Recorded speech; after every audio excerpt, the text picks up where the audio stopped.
2వ తారీఖుకి పొద్దున ఆయన వెళ్ళొద్దంటే బయలుదేరినాడు. వాన చినుకులు పడతా ఉన్నాయి. నవ్వి అట్లా ఆనందంగా వెళ్ళి హెలికాప్టర్ ఎక్కి నవ్వుతూ ఎక్కారు. అయిపోయింది.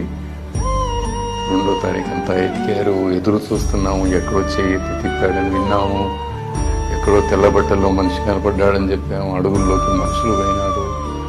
ఎవ్వరికీ ఆందోళన లేదు. ఎందుకో అన్నిటినీ జయించగలవాడు, మన పేదరికాన్ని జయించగలవాడు, మన కష్టాన్ని బాధని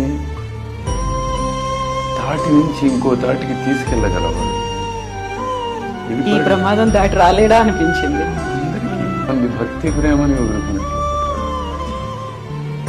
అందరూ నమ్మకం. 3వ తారీఖు బాడీ వచ్చినప్పుడు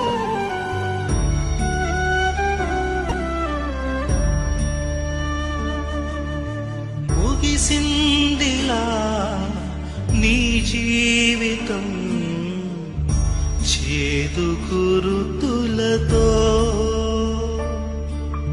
పొంగిందిలా దుఃఖ ప్రవాహం